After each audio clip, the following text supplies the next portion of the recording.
We saw a girl who was walking in the streets, not that late, kind of like 7, 8 p.m. And she was taking photos of stuff, and a moped came past, and the guy on the back of the moped pulled a knife. Yeah, so it sounds like you're quite a trusting person in kind of like a travel and outside of your comfort zone way. Do you find that people are just nice? I think so. I mean, I'm a firm believer that, 99% of the population are lovely blokes and lovely people, lovely lads and ladesses. But I also am aware that there are the odd bad egg here and there. And I think I'd be foolish, or perhaps a little bit, I think it would be an injustice to say that there aren't people who are out to get you, and you need to be prepared for that and need to be aware and just have good street smarts. But my experience is, 99% of the people you meet wherever you go are nice people, because we're all humans. We all share the same values. Like, we all have the same vague idea of, right and wrong. And I think one thing that we have massively got wrong as a country, and maybe this is the Western world, but I'd probably go as far as saying this is more of a UK thing, is we have forgot how to trust people, and we've forgotten how to see the good in things.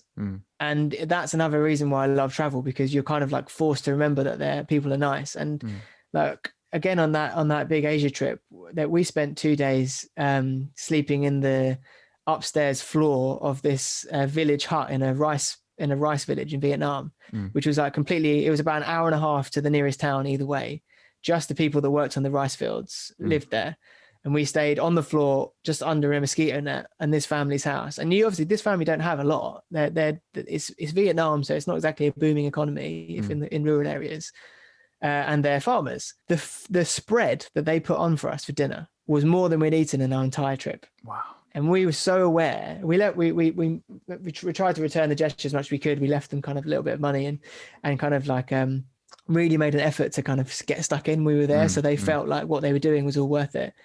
And it was just like this huge realization. I've had a few moments like that within like traveling, of just like pure human kindness. Yeah.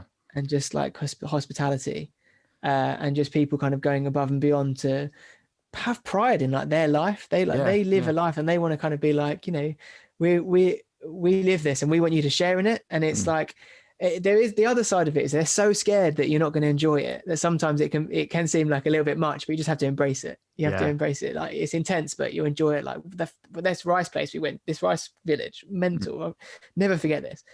We got off the bus that we'd got to get there, and we started talking to a few people that were there that speak English, and they kind of help facilitate these homestays.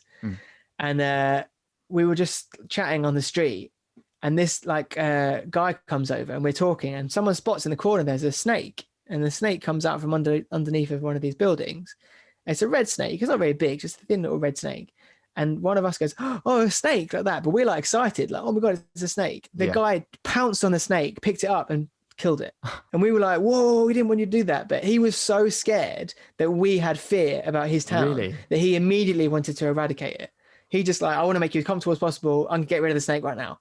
And it's like, he didn't obviously realize that we weren't saying, I'm scared, get rid of it, or we're going home. But he wanted to have us to have the most positive experience possible.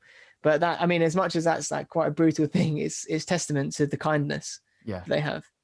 For all I know, it could have been the most poisonous snake in the world, for all I know. He could be saving my life. That situation in Vietnam sounds incredible, and it's testament to the amazing people that live there. Would you say that the people in Vietnam are the friendliest you've ever encountered on your travels, or is there another country which could come to mind? I think I wouldn't say that there's anywhere country specific that I've found the nicest people. I find that there's pockets of countries that I think it comes with the lifestyle. So I find people that live in rural areas to be a lot more giving, a lot more hospitable. And I think like they kind of want to make your experience as positive as possible, and you leave thinking like, what a great country, or what a great people, but I think as cities get bigger and bigger and bigger and become more westernized and more kind of business centric, the cities lose that touch a bit. And I found that Vietnam is by far my favorite country I've ever visited. Is it? And I think it maybe sways because I spent about 17 days there. So it's quite a long time. And I think we traveled all up basically the spine of Vietnam. So we saw loads of different things.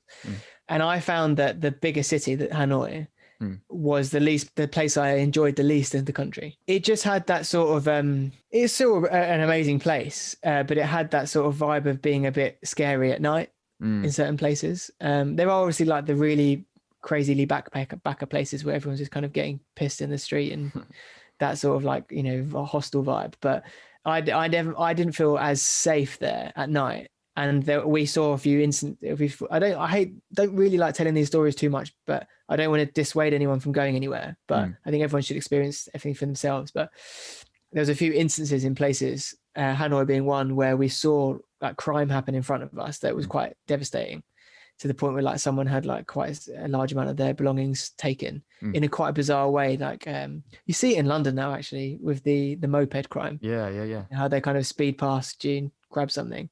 But it's a little bit more intense. We saw a girl who was walking in the streets, not that late, kind of like 7, 8 p.m.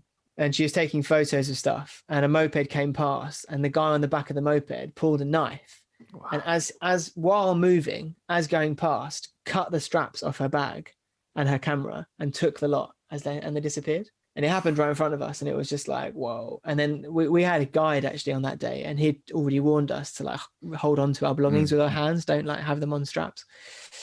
So we knew going into that, and kind of having them in your body and not outwards. But obviously this poor girl didn't know that. But again, yeah, off the point a little bit. I think I like to believe that everyone's nice, but there are obviously places where you have to exercise a bit of caution, because unfortunately there is, you know, people that struggle out there, and they feel like that's the only thing they can do to make ends meet and keep going. It's not that they want to be criminals. It's not that they want to ruin someone's holiday or whatever. They just have very little options. Yeah. So that's, you know, you have to be kind of sensitive to that. No particular place that has the nicest people, but rural Vietnam was very hospitable. I find the people in Japan to be incredibly respectful. Okay. They're very respectful people. Like they're respectful of themselves, respectful of their families, of the places they live. Like everywhere's super clean. And I find, that they're very respectful people, and they'll show interest in what you're doing, and beyond, you know, to make a sale or to get you to buy something, they want to know where you come from, you know, how things are different in your country and their country. I remember once I told this waitress, asked her, she was like, what are you doing in Japan? And we were like, oh, we're making a video for this. And she was like, oh, YouTube. She's like, oh, amazing. What's your channel like? Like, what are the videos you make? Where else have you been? Like, and instantly she was like really excited to talk to us. So yeah, that's nice. But I think those two places are quite, they strike my memory.